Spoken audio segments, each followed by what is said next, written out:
Vamos a continuar Hemos hablado de evaluación de terapias. ¿Os dais cuenta? Evaluación de terapias. Yo quiero recordar uno de nuestros... Ya está. Coge ¿Te lo saco? Lo cogemos luego, si no te importa. No vaya a ser que se altere la tecnología. Pero hay otras partes muy importantes. Tenemos un miembro de nuestro grupo, siempre que nos reunimos, insiste en lo mismo. ¿Cómo? Lo que hay que evaluar son los terapeutas. Antes Agustín Luceño hizo el comentario de que hay pseudoterapeutas que cogen una técnica y la aplican de una manera que la aplican mal, la hacen mal. Es como si hablamos de psicocirugía. Psicocirugía porque ha visto operaciones de apéndices en que el paciente ha muerto fatalmente, luego la psicocirugía del apéndice, la pseudocirugía del apéndice queda demostrada. No, la tecnología quirúrgica de la operación de apéndices está perfectamente estandarizada, demostrada. Lo que pasa es que hay cirujanos torpes o que lo hacen mal, que no saben, y lo mismo ocurre con terapeutas y al revés. También hay terapeutas que tienen muy buenos resultados, porque, y la idea es lo que dice Borges. Todas las teorías son legítimas y ninguna tiene importancia. Lo que importa es lo que se hace con ellas. ¿Os gusta la expresión? Podríamos decir, todas las terapias son buenas. Lo que importa es cómo se hacen, es qué es lo que se hace con ellas, de qué forma se pueden entender.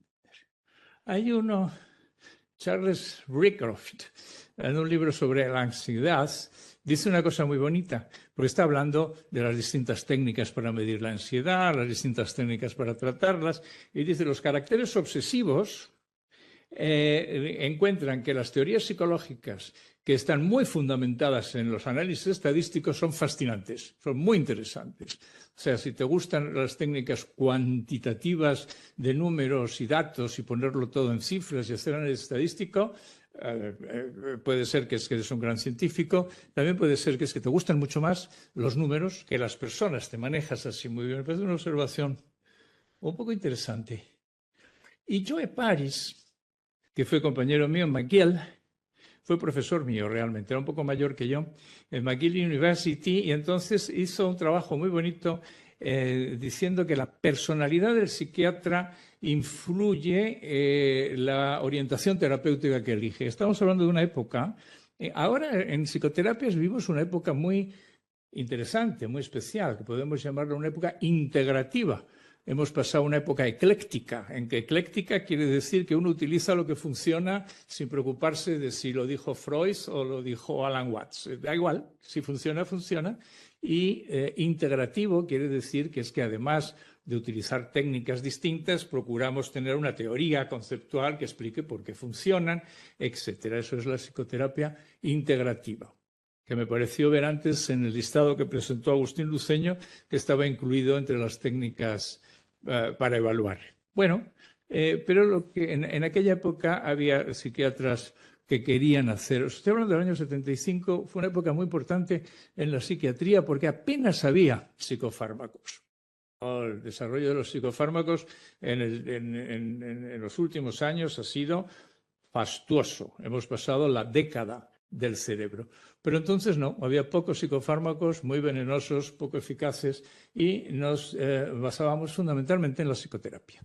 Y la psicoterapia había la psicoterapia de orientación psicoanalítica, la psicoterapia cognitivo-conductual, todavía no.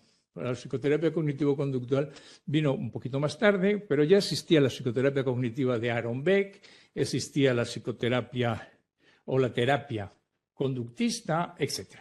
Y existía, claro, la farmacología, psiquiatría biológica. Entonces, lo que yo dijo, según el carácter, ¿por qué lo eligen un método u otro? Es por el cerebro accesorio. Se te olvidó, Luis. Quiere decir que no tengo dependencia. No tienes dependencia. Muy buen test. Si te olvidas el móvil por todas partes, es que no tienes dependencia al móvil. Bien, entonces diagnóstico. Vale, entonces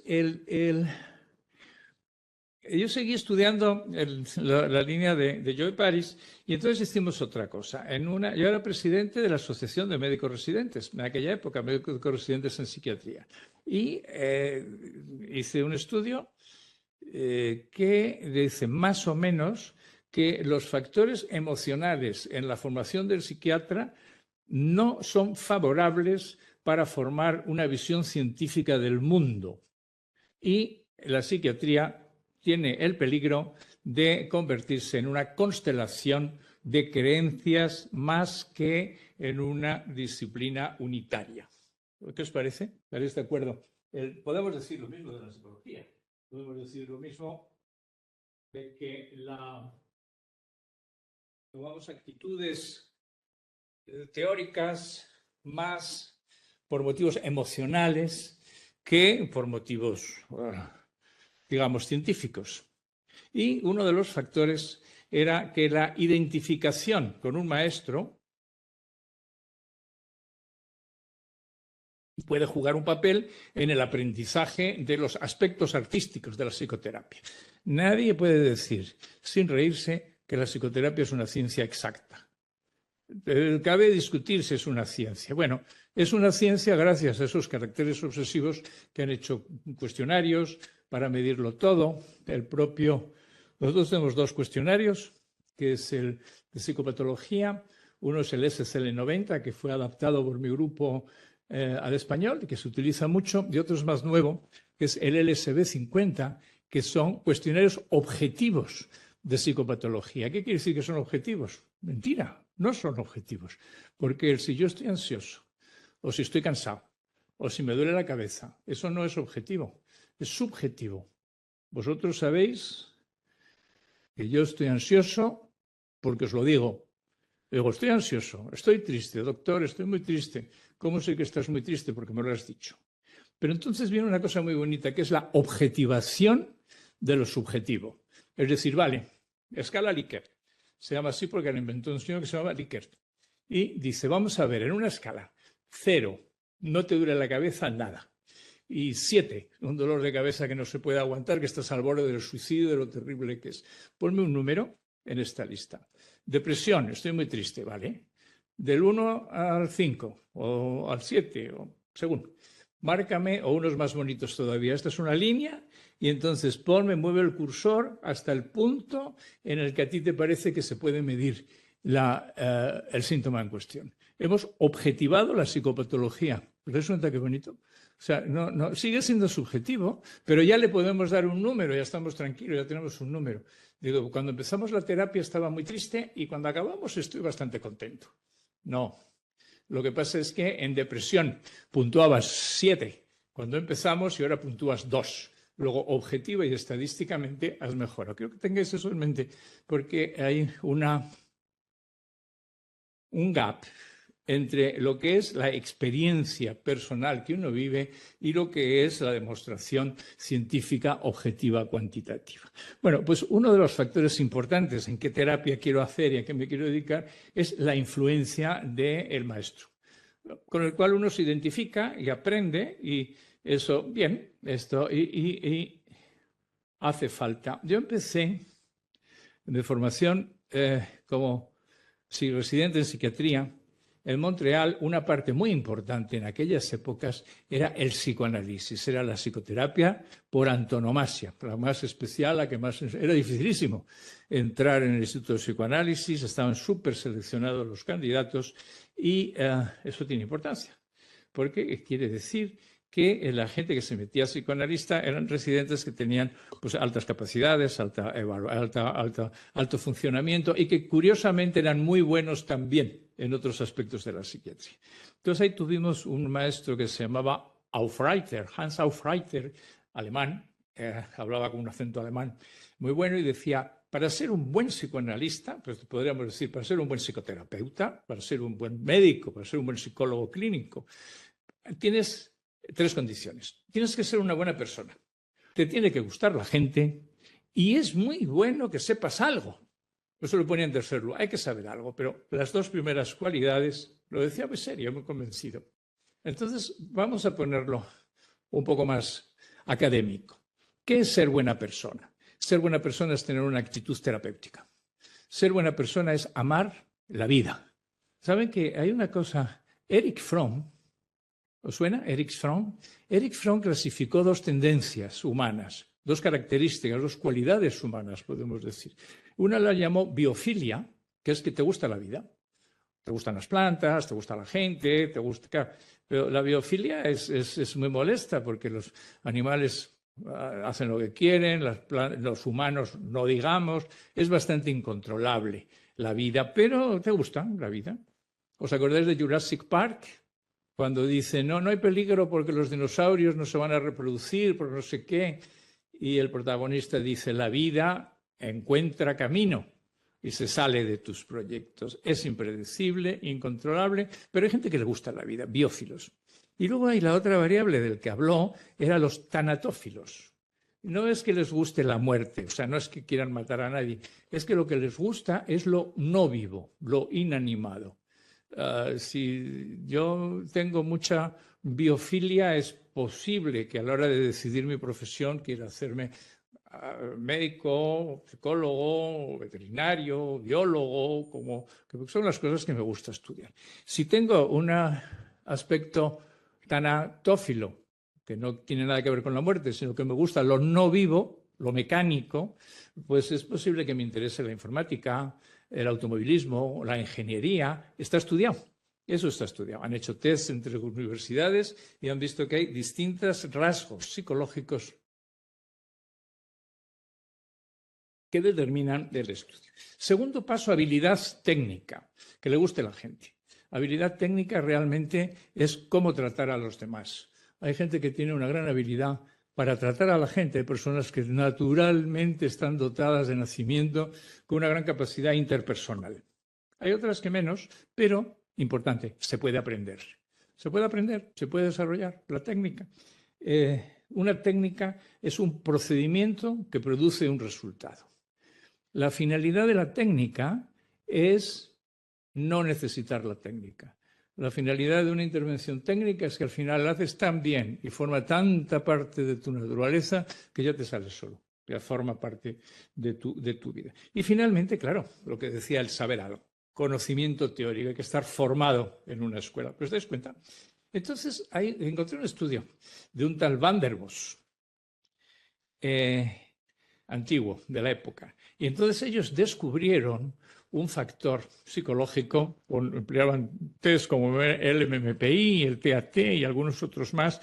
Entrevistaron un grupo como de 50 terapeutas y encontraron una nueva personalidad del terapeuta, un rasgo de personalidad que predice la eficacia terapéutica. Un rasgo de personalidad. Hay alguna forma de ser que predice lo bien que te va a salir el tratamiento de tus pacientes. Y él decía, Van der Bos lo relacionaba con la ausencia de gratificación. Terapeutas que no necesitan gratificación emocional, que les paguen la consulta, sí, pero que les den las gracias, que les quieran, que les admiren, que les consuelen, no, les tienes sin cuidado.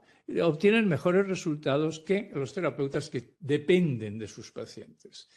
Terapeutas que, si el paciente va bien, se ponen muy contentos, si va mal, se ponen muy tristes, si el paciente les desprecia, eso les desanima, etc. Es humano, ¿no? Totalmente humano el que reaccionar a los demás. Pero bueno, decía Van der Bos que cuando no existe, y eso lo llamó patogénesis, yo necesito que mis pacientes me quieran y me traten bien y me admiren.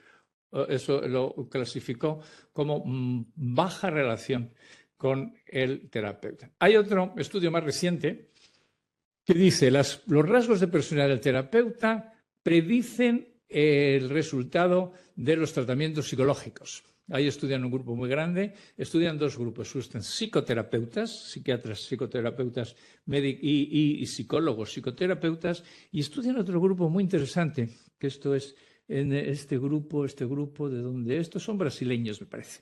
Y entonces ahí tienen un grupo, tienen una serie de practicantes de bienestar. son personas, no son médicos, no son psicólogos, pero se dedican a mejorar el bienestar de la gente. Son consejeros, son coach, yo creo, algo así, ¿no? Es equivalente. Entonces estudiaron ese grupo y entonces encontraron unos rasgos de terapia, unos rasgos de personalidad que influían muy bien en los resultados. Y los practicantes de bienestar y coach tampoco tenían una técnica. Pero fíjense lo que dicen.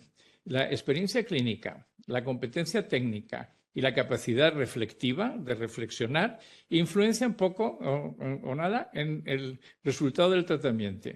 Y los efectos terapéuticos están parcialmente, un poquito, no total, pero algo, explicados por la influencia de su personalidad, especialmente en pacientes ansiosos y depresivos. Uno se pone a pensar. Entonces, veamos, aquí tengo yo ya una lista. Hemos pensado a lo largo de los años, formando psicoterapeutas, viendo los resultados, viendo lo que pasa, que hay 6 factores. Yo los doy de entrada. Están empatía, obvio, ¿no? Pero no cualquier empatía. Empatía objetiva, que ahora diré lo que es. Aceptación dinámica del paciente. Aceptación dinámica quiere decir aceptar a las personas como son y también como pueden ser.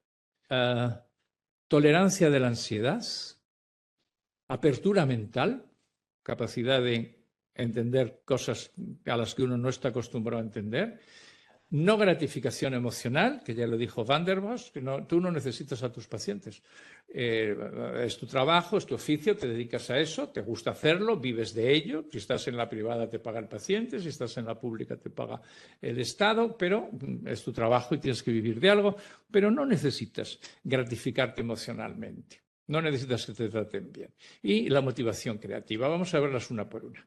Hay, primero, en la empatía, hay varios errores empáticos. Uno es el contagio.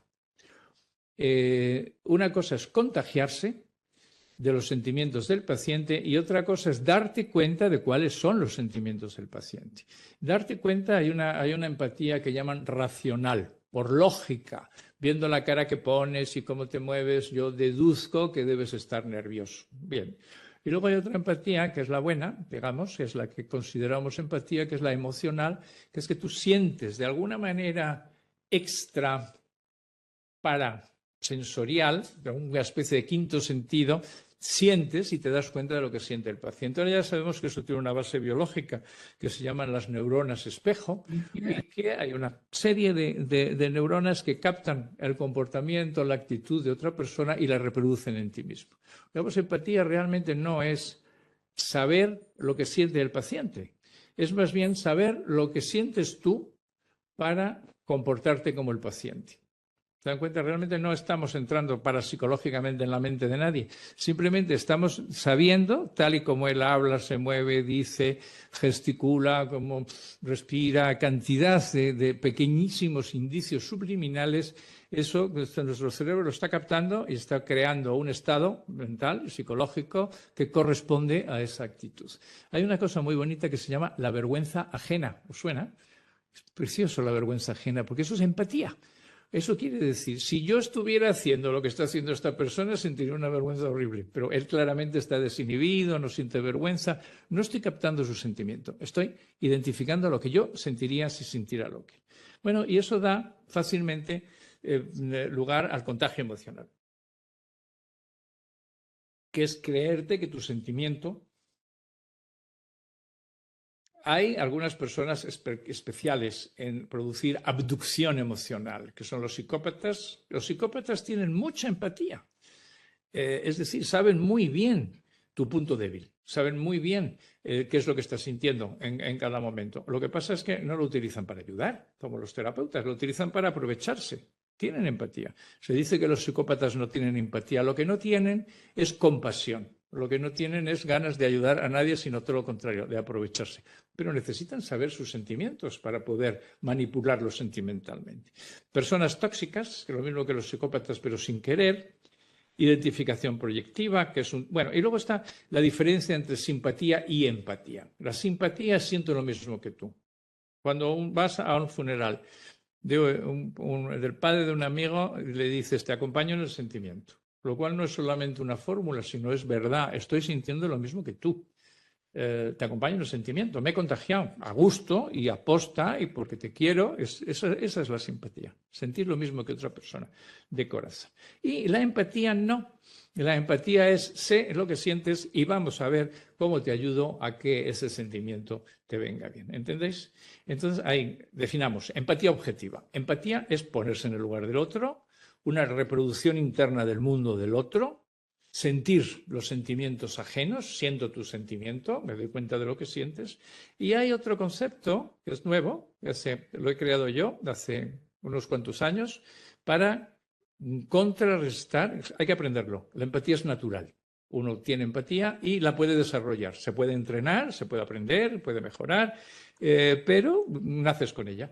Y la empatía no es natural, la tienes que aprender. Y es darte cuenta, es primero ponerte en tu lugar. Dice, tú estás muy angustiado, pero yo no. Me doy cuenta de la angustia que tienes, pero yo soy el terapeuta y estoy tranquilo. Separar el mundo del paciente del mío y diferenciar los sentimientos míos y los sentimientos de los demás. Es un procedimiento que se aprende cómo se hace y todos los terapeutas de mi escuela y todos los que han estudiado conmigo han aprendido a hacer eso, que es no contagiarse del sentimiento, pero tenerlo en cuenta. Hay empatía terapéutica, compartir el miedo del otro sin asustarse, su rabia sin enfadarse y su pena sin deprimirse. ¿Os dais cuenta? Qué bonito. Eso es. No es que yo sea insensible. Lo que pasa es que mantengo la calma a pesar de que me doy cuenta de la ansiedad que hay entre nosotros. Aufreiter decía, ¿dónde está lo de Aufreiter? Está el... ¿dónde decía lo de Aufreiter? Bueno, Aufreiter decía, cuando en una habitación cerrada hay dos personas y una está muy nerviosa, decía muy nerviosa, es muy importante que la otra esté muy tranquila. Dice, bueno, muy bien. Eso es algo que veremos enseguida. Aceptación dinámica del paciente. Aceptación dinámica es aceptarlo como es. El ser humano es como es, triste, angustioso, desagradable, pero también es como puede ser. Los síntomas son factores de crecimiento. ¿Qué cosa buena tiene esta persona sin desarrollar? Una persona que tiene mucho miedo, lo que tiene es valor, pequeñito. O sea, su valor es muy pequeñito. Pero si no nos interesa focalizarnos mucho en su miedo y en su angustia, nos interesa focalizarnos en su pequeñísima de nada capacidad que tiene de estar tranquilo, de mantener la calma, de no dejarse agobiar por las circunstancias. ¿Qué es lo que hay que desarrollar? Quiere decir, esto es un concepto básico antiquísimo de Aristóteles, pero que tiene una gran aplicación práctica en la psicología, y es que el punto medio, decía Aristóteles, entre la persona intrépida, alocada, ¿cómo se dice? Que peligrosamente toma peligros innecesarios, el hiperaudaz, ¿cómo se llama? Eso, el temerario. Y el cobarde, que no se atreve a hacer nada, el tímido, parece que son dos cosas distintas, son dos opuestos, no, él dice, no, esto es lo mismo, es una dinámica. Entonces, en este punto lo decimos cobardía, pero luego va aumentando y se aumenta mucho, lo llamamos temeridad. Pero hay un punto medio en que lo llamamos, pues, capacidad de enfrentarse a los riesgos y peligros sin correr riesgos innecesarios. ¿Cómo se llama eso? Prudencia, ¿no? Como el punto medio. Y eso se aplica en todas. Esa es la aceptación dinámica del paciente. Es el querer aceptar cómo es y cómo puede ser. Potenciar el equilibrio de dinámicas. Y luego, eso hay gente que lo hace instintivamente. Hay gente que lo aprende. Se puede aprender, se puede hacer. Vamos al tercer punto, que era la tolerancia de la ansiedad. Esto es muy bonito. Esto es lo que decía Freud. Cuando hay dos personas, una está muy nerviosa, es mejor que la otra esté muy tranquila. Obvio de cajón, ¿no? Entonces el terapeuta no se puede poner nervioso, pase lo que pase. Tiene que mantener la calma. Y si no la puede mantener, por lo menos tiene que disimularlo. El terapeuta no puede estar ansioso, no puede estar triste. No sé si os ha pasado alguna vez. A mí me ha pasado. A veces por situaciones familiares o de otro tipo de cosas, me encontraba muy triste, muy preocupado, muy angustiado, muy amargado, pero en el momento en que entraba en terapia, prescindía totalmente de mis sentimientos personales. Lo único que me importaba era la situación del paciente. Hay una viñeta muy bonita de un chiste de Forges en que está el psicoanalista le está diciendo al paciente, esto no, es totalmente desesperado y frustrado, esto no sirve para nada, no funciona, tenemos tremendos problemas en nuestra asociación. Y el paciente le dice, yo creo que eso es una depresión, doctor. Claro, no puede el paciente ver cómo estás. La forma más fácil de que no le agobies con tus problemas y tus sentimientos es estar muy bien, que es tener un sentimiento positivo, estar muy tranquilo. Este es el Hospital General de Montreal, que fue el centro de los hospitales en que me formé, fue el principal centro. Y este es Wolfgang Lütte, que fue mi maestro en entrenamiento autógeno. Y entonces hizo un estudio en el que yo participé como sujeto de investigación con otros 50 psiquiatras en formación. Estábamos dentro de nuestra formación. Era una parte muy importante la formación en psicoterapia de orientación psicodinámica. Teníamos una supervisión semanal, teníamos que tratar mínimo 3 pacientes y un supervisor nos supervisaba todas las semanas cómo iban nuestros pacientes y además se nos grababa en vídeo. Era años en los que empezó de una manera, fue pionero en el Hospital General de Montreal en grabar en vídeo las sesiones para luego analizarlas, discutirlas, analizaban las sesiones, tenían unas técnicas de evaluación de nuestro progreso muy sofisticadas. Entonces, Wolfgang Lütte nos invitó un día, al principio, a aprender entrenamiento autógeno. Nos lo enseñaba la técnica gratuitamente y la mitad aproximadamente de nuestro grupo, que éramos unos 100, aceptaron y aprendimos entrenamiento autógeno con Lütte y la otra mitad dijeron que tenían muchas cosas que hacer, que no les interesaba, que lo dejaran. El resultado final, nosotros creíamos que la investigación era una tesis doctoral de una psicóloga de la Universidad de Montreal y nosotros creíamos que esa investigación tenía que ver para ver si mejoraba nuestra ansiedad, nuestra depresión, cosas psicológicas, efectivamente, pero no. Lo que tenía que ver la investigación, entonces que era, podríamos decir que tenía un simple ciego, porque los que participábamos no sabíamos de qué iba, tenía que ver con medir los resultados que teníamos con nuestros pacientes. Los terapeutas que regularmente practicaban el entrenamiento autógeno, el terapeuta, realizaban mejores intervenciones en psicoterapia psicoanalítica y tenían mejores resultados con lo que hacen, con su terapia psicoanalítica. El paciente no aprendía entrenamiento autógeno. El paciente seguía la formación psicoterapéutica normal y corriente y nosotros éramos los que estábamos tranquilos. Este es el libro de psicoterapia autógena que se imparte aquí en este máster. Los que estáis en el máster lo conocéis, ya habéis hecho tenemos un módulo especial en el máster que dirige el profesor Sandin sobre entrenamiento autógeno o psicoterapia autógena. Cuando oí los resultados de ese estudio, fui a ver a Lütte y le dije, mire, yo quiero aprender con usted, voy a trabajar, póngame a barrer, lo que quiera, pero yo quiero participar en su consulta. Y una terapia que no la tiene que hacer el paciente, con que la haga el terapeuta, ya cura. Digo, esto es una maravilla, yo quiero aprender esto, y me aceptó, y durante 10 años, hasta su muerte, estuve trabajando con él y aprendiendo el método de entrenamiento autógeno, que tiene mucho más que relajación, pero la relajación, la capacidad de mantener la calma ante el estrés es una parte importante. Luego tenemos la libertad de la conciencia. Libertad de la conciencia o apertura mental. ¿Qué quiere decir? Todos tenemos derecho a nuestras creencias, nuestras religiones, nuestras afiliaciones políticas, nuestros equipos de fútbol, etc. Sí, el ser humano es esencialmente sociable y nos gusta reunirnos con gente que piensa como nosotros, de nuestra cuerda, mejor que con gente extraña que no tiene nada que ver con nosotros. Sin embargo, el terapeuta tiene que, independientemente de cuál sea su adscripción, tiene que tener una libertad de conciencia, es decir, de entrada no excluye nada. Yo puedo tratar igual de bien a un ateo que a un musulmán, que a un católico practicante. Bueno, no estoy seguro, porque hay tengo más información sobre algún tipo de creencias que sobre otro tipo de creencias. pero no es importante la creencia. Lo que es importante es que el paciente supere una serie de dificultades que tiene en su vida, una serie de síntomas, una serie de discapacidades. Entonces tienes que tener como terapeuta curiosidad e interés en el fenómeno humano. El fenómeno humano es cómo hacemos todos. Tenemos básicamente los mismos problemas.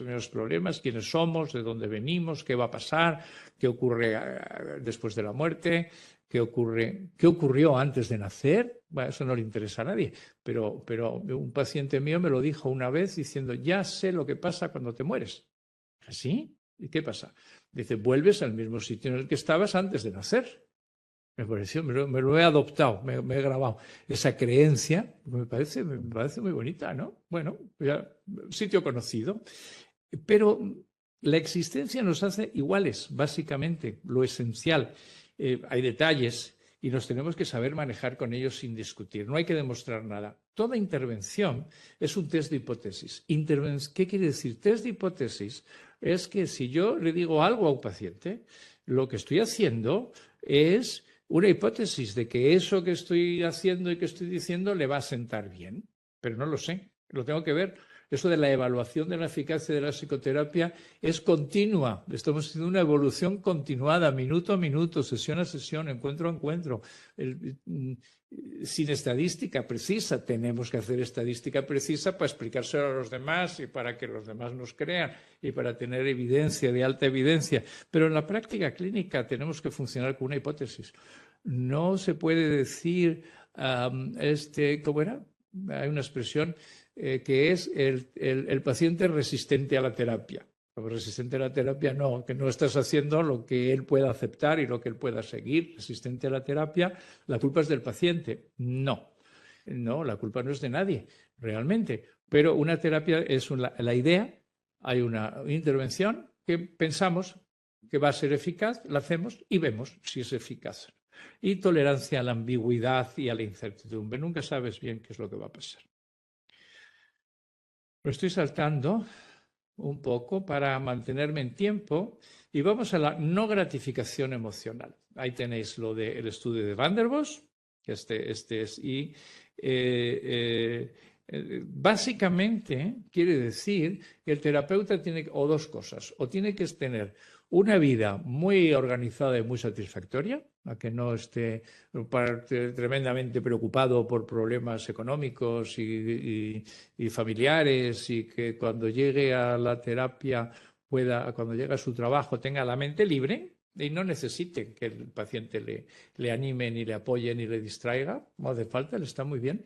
O también tener estar muy bien, muy terapeutizado, tener una gran capacidad para superar, no solo superar, para superar y para medrar con la desgracia, para crecerse ante la adversidad. Eso es lo que se llama robustecerse. Yo tengo toda una teoría y un libro sobre las crisis emocionales que dice precisamente eso. Las crisis emocionales, es decir, las crisis, las situaciones, ¿qué es una crisis? Una situación que no sabemos cómo resolver. Si supiéramos cómo resolver, podría ser difícil, dura, cansada, estresante, sí, pero ya sabemos de qué va. Pero hay situaciones que no sabemos cómo resolverlas, eso es una crisis. Y en una crisis no nos queda más remedio que superarnos, crecernos. Eso se llama crecerse ante la desgracia. Eso se llama desarrollar cualidades que antes de la crisis no las tenías, pero las has tenido que desarrollar a la fuerza para superar las crisis. Todos sabemos, tenemos muchas crisis, y una de las crisis más conocidas es las crisis de la vida. La más conocida es la crisis del adolescente, pero hay otra, del adulto joven, las crisis de los niños pequeños. Cuando empiezan la escolarización, es toda una situación de crisis, no saben lo que hay que hacer y se lo tienen que aprender. La senectud, cuando la muerte civil es la jubilación. Me contaba un embajador que lo que más que se deprimió después de jubilarse. Y decía, yo antes estaba en casa, el teléfono estaba sonando constantemente. Dice, ahora no me llama nadie. Digo, me he dado cuenta de que yo decía que me molestaba que me llamaran, pero me he dado cuenta que me gustaba mucho que me llamaran, que tanto por teléfono. Ahora ya no me llama nadie, ya me he jubilado. Digo, esta es la muerte civil. Sigues vivo físicamente, pero allá nadie te hace la pelota para que le apoyes en esto o lo otro. Vale. Entonces viene la motivación creativa. Si no hay gratificación emocional, ¿qué motivación hay? Sí, que te paguen tu salario. Sí, eso sí, claro que sí, pero tienes que comer y tienes que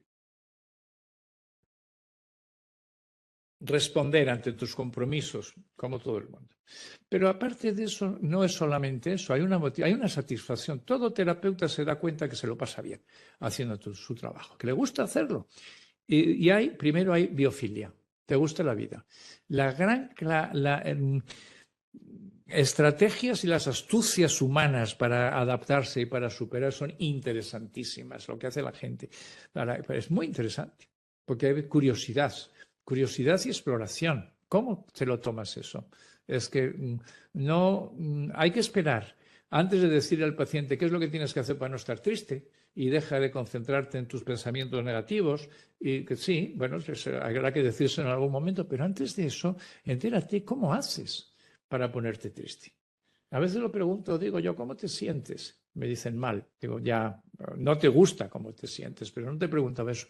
Te preguntaba que cómo te sientes, cómo se llama lo que sientes, qué es lo que sientes. Digo, sientes pena, tristeza, culpa, dolor, angustia, ¿cómo se llama el sentimiento? Entonces, curiosidad, ¿cómo es? Y luego le pregunto, ¿y cómo haces? ¿Cómo que cómo hago? ¿Cómo haces para ponerte triste? O sea, porque dice, hombre, me pongo a pensar, vale, entonces ya vas viendo el descubrimiento, vas descubriendo el procedimiento. Antes de decirle la solución, tienes que enterarte del problema, ¿no? Y si tienes curiosidad, eso te sale solo. Disfrutar con el desarrollo de las potencialidades, ver cómo la gente va cambiando a lo largo del tiempo y va adquiriendo, pues eso, potencialidades, pequeñas cosas que antes las tenía. Yo parto siempre del principio de que lo que tenemos es que fijarnos en la potencialidad positiva que tiene el paciente, que puede ser pequeñita, pero bueno, se trata, yo es que no me puedo concentrar, me distraigo mucho, no presto atención, me están hablando y no escucho, digo, ¿tienes atención? Fíjate en algún momento, digo, me estás escuchando, te estás enterando de lo que te estoy diciendo, me estás poniendo atención, tienes atención. Es que tengo poca atención. Perfecto, eso sí que me gusta. Tienes poca atención, tu atención es muy pequeñita, hay que buscar la forma de incrementarla y de desarrollarla. Bueno, pues eso, placer en el bien ajeno. ¿Te gusta que la gente esté bien? ¿Has descubierto, no sé si os suena la tríada negra, como 3 rasgos de personalidad o 3 formas de ser, que son placer en el mal ajeno? Placer en el mal ajeno, que son, las llaman, a ver si me acuerdo, una es psicopatía, otra es, ¿alguien se la sabe? Otra es maquiavelismo, que es que tú haces lo que sea para conseguir el resultado que quieres, y la otra es falta de empatía, en el sentido más bien de falta de compasión que falta de empatía. Esos son gente que tienen placer en el mal ajeno, pero el terapeuta, de manera instintiva y natural, le sale solo, tiene placer en el bien ajeno. Eso es rasgos importantes. La gente, como todos, Mozart a los 4 años tenía una capacidad musical increíble. Yo conozco gente que los padres le han obligado a estudiar piano, sufre muchísimo, pero al final consigue tocar 4 notas juntas. Hay gente que tiene grandes capacidades en algo, pero quien tiene poca capacidad en algo siempre la puede desarrollar, la puede entrenar. Entonces, todas estas cualidades de las que hemos hablado se pueden entrenar, se pueden desarrollar, se pueden aprender, pero bueno, es bueno que los terapeutas empiecen ya autoseleccionándose para esta profesión porque tienen alguna inclinación. Eso quiere decir que ya hay algo en su personalidad que les incline, hay una biofilia, ya hay una curiosidad, ya hay un deseo de ayudar. Sí, bien, ya tienen algún factor. Y luego estos factores hay que cultivarlos y desarrollarlos. Y eso quiere decir que siempre tenemos que pensar, evaluar la eficacia de las terapias, sí. Y también tenemos que empezar a pensar, y eso desde el principio, desde los programas de formación de psicoterapeutas, evaluar las competencias personales, no el conocimiento, No la habilidad técnica, sí, el conocimiento y la habilidad técnica, por supuesto. Pero además, evaluar y desarrollar las cualidades personales que permiten tener buenos resultados en la función terapéutica. Como decía José Ignacio del Pino, no hay que evaluar las pseudoterapias, lo que hay que evaluar es los pseudoterapeutas. Muchas gracias, me ha gustado mucho hablar. Muchas gracias. Bueno, nos queda un ratito para preguntas, respuestas, comentarios. ¿Qué os parece? ¿Alguna? Sí, ánimo. Seguro que os ha ocurrido algo, algo os ha llamado la atención.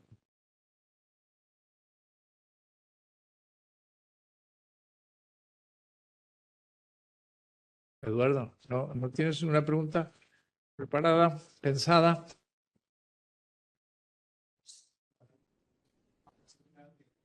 Perdón. Para una persona no formada en psicoterapia de manera académica, ¿qué tipo de psicoterapia se hace, por ejemplo, en la práctica habitual desde una consulta de medicina? ¿Que no utiliza qué?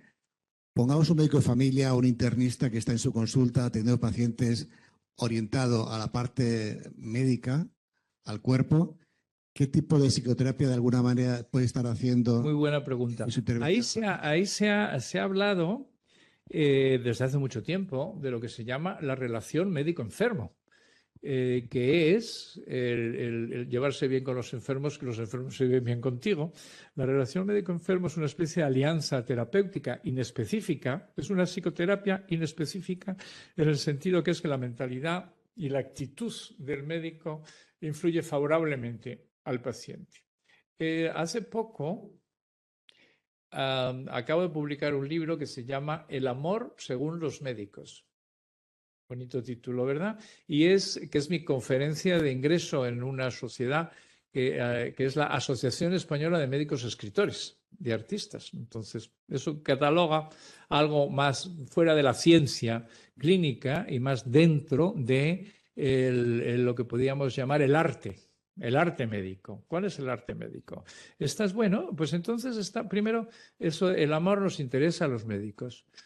Entendiendo el amor una definición muy conceptualmente básica, porque amor quiere decir tantísimas cosas y tiene tantos sentidos y se toma de tantas maneras. No, la definición es muy sencilla. Amor es el placer por la existencia de alguien, sin más, o por la existencia de algo. Si tú te encuentras un amanecer viendo cómo sale el sol poco a poco y en ese momento te sientes muy feliz de que el sol salga y que esté allí, tú amas el sol, amas el amanecer. Sea una persona que cuando la ves o cuando estás con ella o cuando te acuerdas de ella, te sientes muy feliz de que esa persona exista, eso es amor. Si el amor puro en ese sentido, pero luego se complica, porque luego está el apego, que no, el apego no es amor. El apego es que yo soy feliz cuando existe esta persona y cuando esta persona no está cerca me siento muy desgraciado y tengo que hacer cosas para ir a buscarla y ya si me paso el apego se convierte en posesividad, si la rapto y me la traigo a casa y hago lo que sea, la persigo, ya se empiezan a complicar. Pero el amor puro es el que siente una madre y cualquier persona en un nacimiento, en un parto, en el nacimiento de un niño.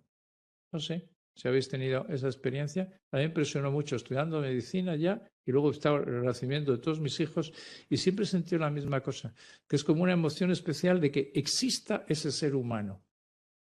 Porque son mis hijos, pero también cuando son hijos de otra gente que no conozco de nada. Es que repentinamente y de repente aparece algo vivo que existe y sientes placer porque eso existe, satisfacción, felicidad. No hay ninguna razón.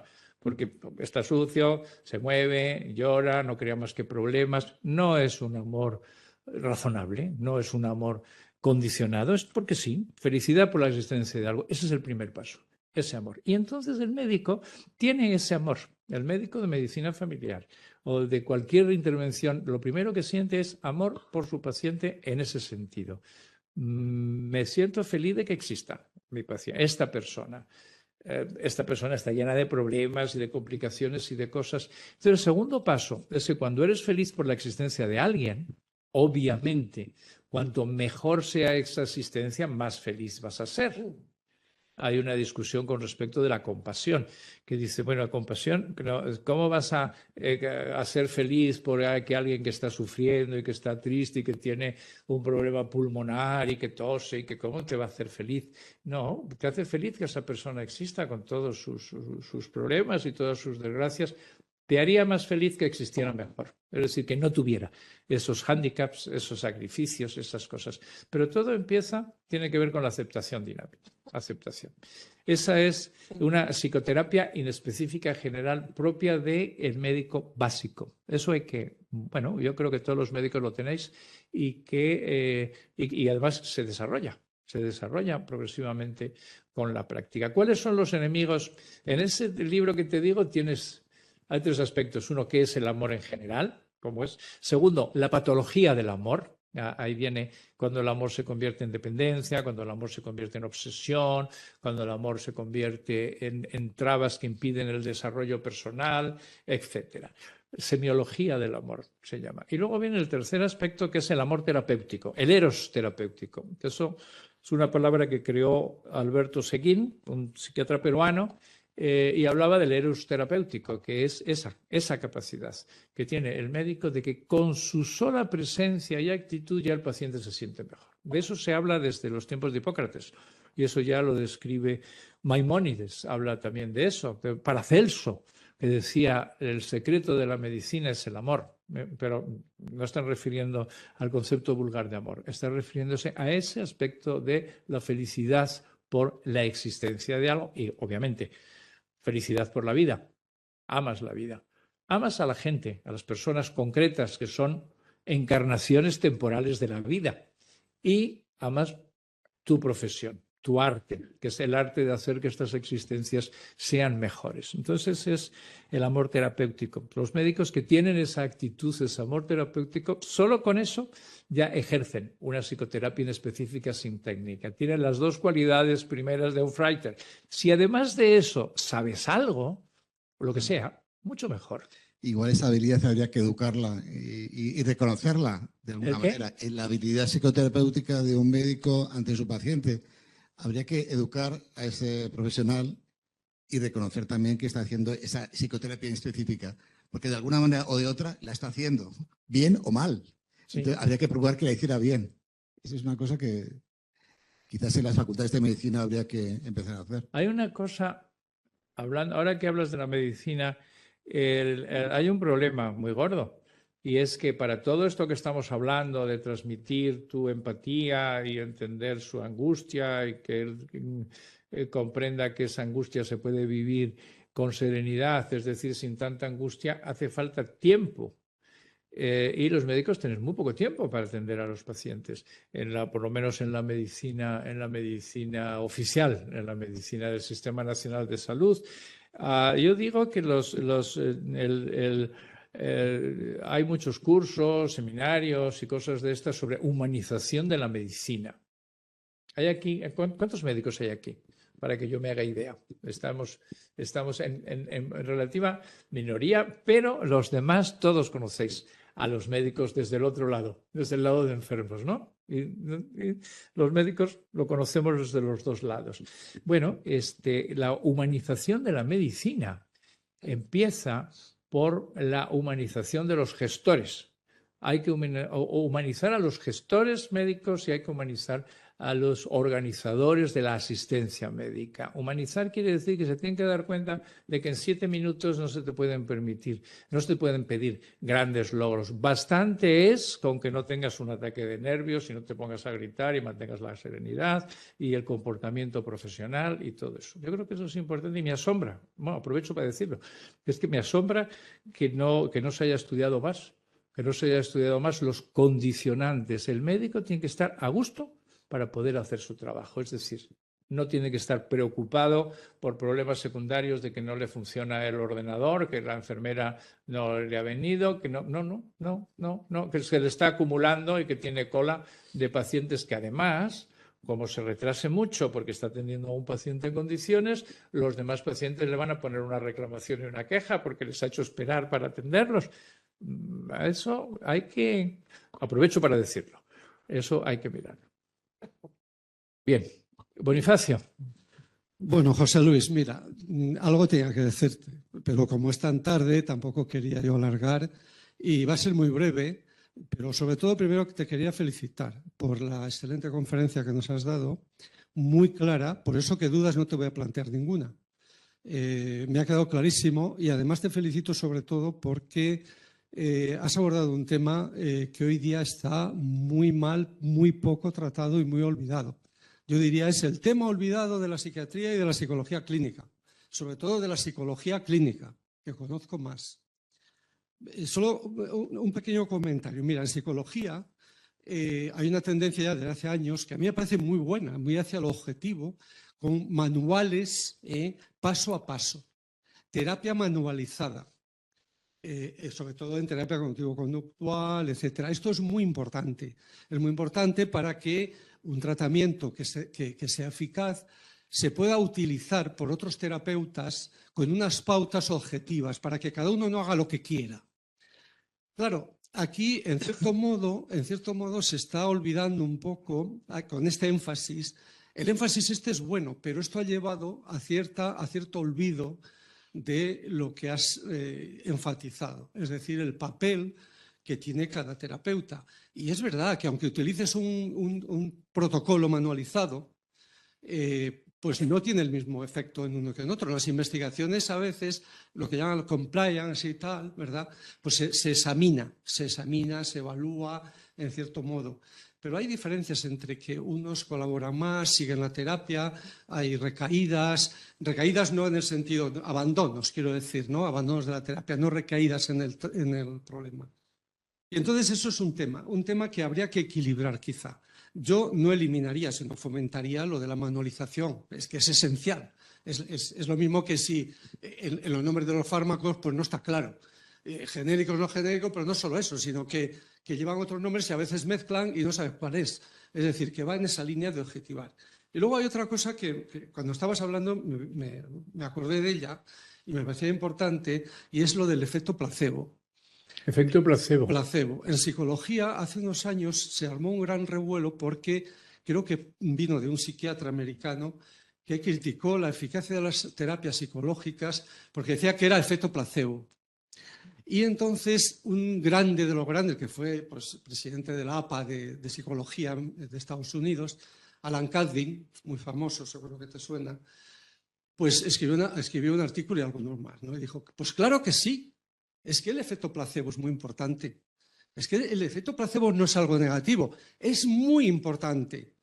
Y yo me preguntaba cuando estabas hablando que posiblemente también el reunir esas características que tú has enfatizado del terapeuta pueden potenciar y facilitar el efecto placebo.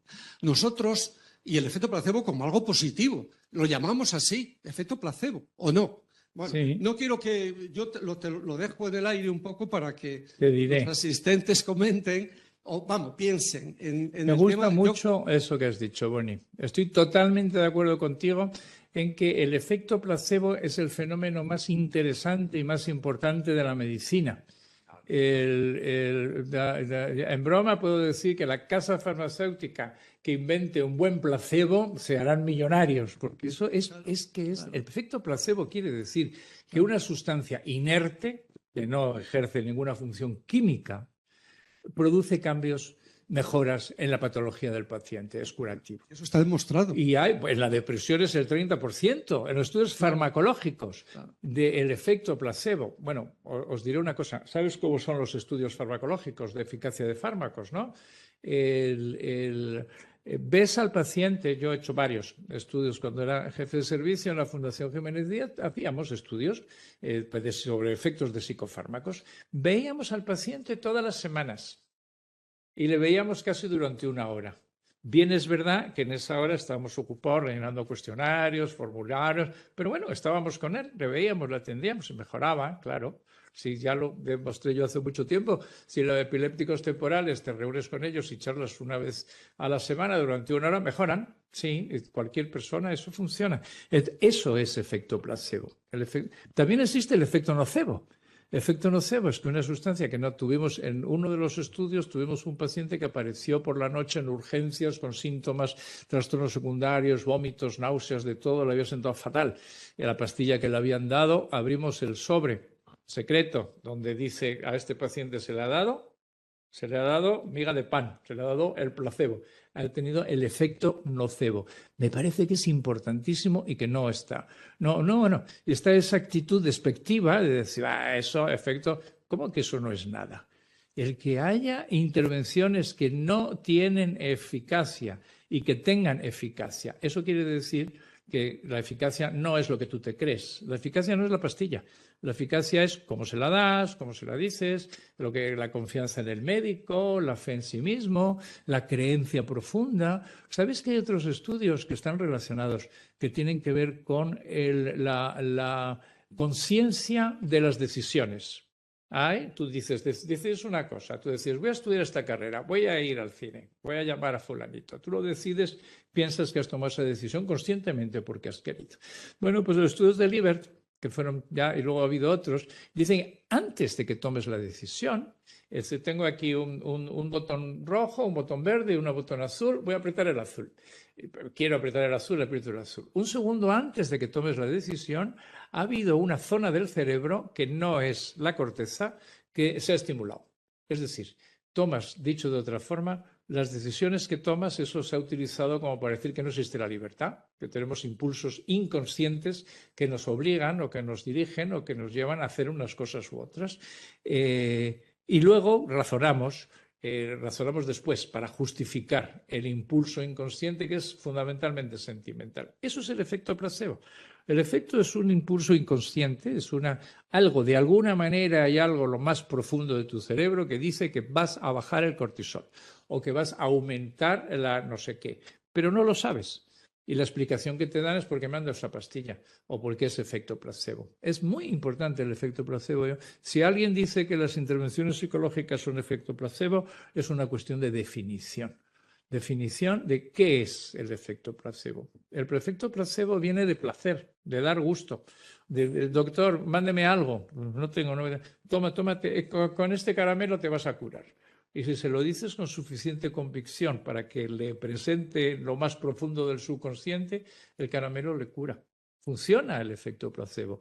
Va muy unido a la sugestión y a la autosugestión. Es un fenómeno súper interesantísimo y hay pocos estudios, los hay, sobre efecto placebo. Eso está muy bien. Y la otra cosa, la otra pregunta, ¿cuál era la otra pregunta? La de no te he hecho ninguna pregunta. Los protocolos. Mira, era un comentario de los protocolos. Lo de los protocolos manualizados, lo de paso a paso. Las cosas está empezando a ser una plaga en medicina y en psicología y en todo. Una plaga quiere decir que se están pasando. Un poco, hasta cierto punto, controlado, es muy útil. Si yo quiero hacer una psicoterapia o quiero aplicar un método, me tienen que explicar cómo es el método y luego me van diciendo, pues sí, pases. Y además se parece un poco a una clase, porque dice, o a un curso, que sesión 1 le explicas tal cosa, sesión 2 le explicas tal otra, sesión 3 como manualizado. Eso lo han inventado sobre todo los cognitivo-conductuales, que les gusta mucho el hacer listas y escritos y ordenar las cosas. Tiene un inconveniente, tiene una ventaja, que es que te clarifica lo que tienes que hacer. Si tú acabas de aprender una técnica, tienes que tenerla muy presente la técnica, para que no se te olvide, para que sepas cómo vas. Vale, tiene un inconveniente, que es que te constriñe. Hay veces en que es que ya uno no le diría esto al paciente, que viene en el protocolo, dice que en la tercera sesión tengo que decirle no sé qué, pero a mí me parece que tenemos que hablar de otra cosa. Esa es mi intuición terapéutica, el arte terapéutico. Dicho eso, toda terapia tiene unos puntos importantes, unos puntos esenciales, que la terapia está basada en eso, y eso tiene que ser bastante rígido. Y luego tiene otros puntos que son secundarios, que no son importantes. Antes habló Luis en Autogenics o en entrenamiento autógeno, hablamos de aceptación pasiva. Aceptación pasiva es un concepto dificilísimo, pero sí está claro que el paciente tiene que entender qué es aceptación pasiva y tiene que desarrollar esa capacidad. Entonces lo explicamos de 1000 formas diferentes. O sea, ya el detalle, ¿cómo lo explicas? No lo puedes manualizar. Puedes manualizar. Es decir, al final de la terapia el paciente tiene que ser un maestro en aceptación pasiva cuando hace la meditación y en concentración pasiva. Tiene que aprender cómo hacerlo. Ahora, no puedes protocolizar cómo, porque a unos hay que decírselo de una forma, a otros hay que decírselo de otra. Hay que poner ejemplos, hay que poner metáforas. Los budistas, que son muy buenos con las metáforas, contaban cuentos de que si pasas por un charco y lo remueves, pues cuanto más lo remueves más se enturbia el agua, y si no lo tocas, si no haces nada, el polvo se deposita y el agua queda clara. Y dices, qué bonito eso que quiere decir. Bueno, una cosa de aceptación pasiva, que hay veces en que no hacer nada es muy eficaz. Vale, estoy de acuerdo contigo. Eso, los protocolos matan la... el otro día vi un vídeo muy bonito acerca del aprendizaje de las artes marciales. Y entonces el maestro le pregunta, le pregunta a quién es, a uno de los grandes expertos, a Bruce Lee, a uno de estos, le pregunta, ¿cuál es la técnica más importante? Y el otro dice, la técnica más importante es no tener técnica. ¿Sabías ese dicho? Muy bonito. Pero ¿cómo haces para no tener técnica? Tu técnica es tan buena y tan trillada que hay momentos en que no te das cuenta que tienes técnica. Estás actuando sin la técnica. Los protocolos hay que tomárselos como las rueditas que poníamos en las bicis de los niños para que no se cayeran, como ayudas para mantenerte recto, en línea, pero el objetivo es que puedas funcionar sin protocolo. Pero puede que el protocolo te venga bien para aprender cómo funcionar. ¿Te gusta la idea? Hay que darle más vueltas, hay que pensarlo, porque está en su punto medio.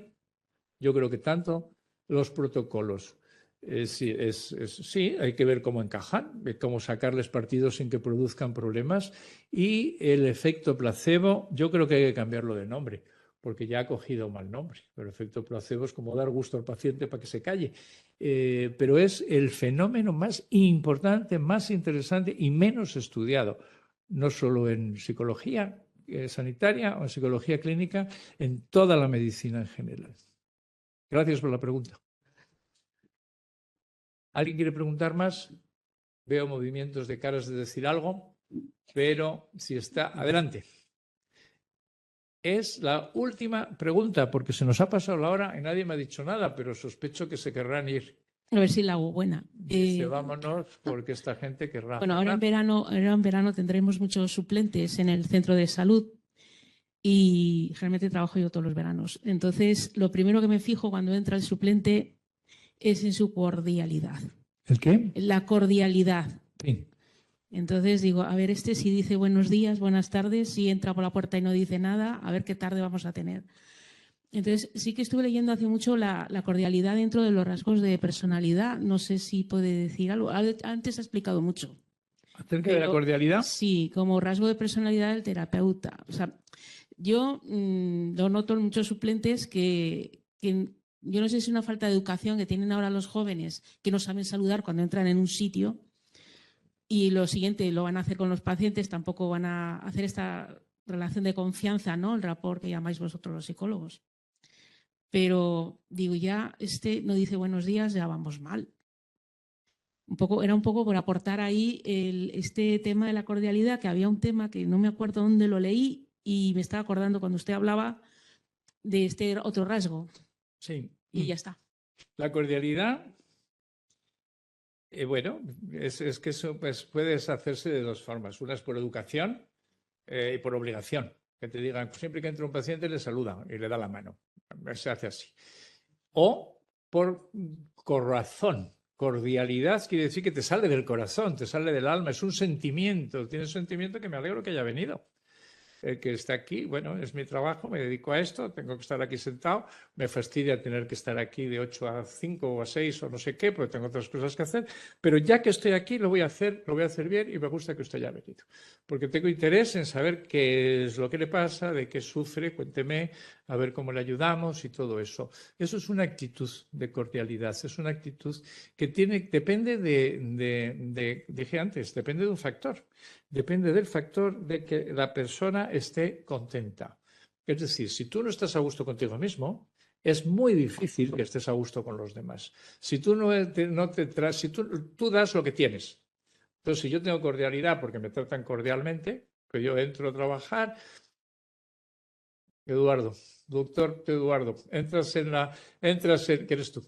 Entras en el centro de salud y entonces cuando entras el conserje dice, buenos días, doctor. Y dice, buenos días, ¿qué tal, Juan? ¿Cómo está tu hija? Y entras y las secretarias dicen, hola, y te entras, te sientas y de repente la limpiadora entra y te dice, un momento, perdone, que le tengo que quitar la papelera para cambiársela, aunque tú estés más a gusto. Ya estás cordial. Te han tratado cordialmente. Pero si tú entras y te miran mala cara, luego resulta que te encuentras un escrito del gerente que dice, ha bajado su rendimiento y tenemos 2 quejas de pacientes que les ha tenido usted esperando. Y luego te entra un paciente a tratarlo con cordialidad. Lo puedes hacer. Eso es oficio. Oficio es, eso me lo dijo un médico muy importante que se llama Segovia de Arana, que fue director de Puerta de Hierro, que yo tenía mucho cariño. Y entonces un día hablando de trato con los pacientes y todo eso, mira, oficio es, aunque tú te estés muriendo, a tu paciente lo tratas con cordialidad, con atención, con devoción, con concentración, pero no depende de ti, depende de tu oficio, lo tienes que hacer. Se puede hacer.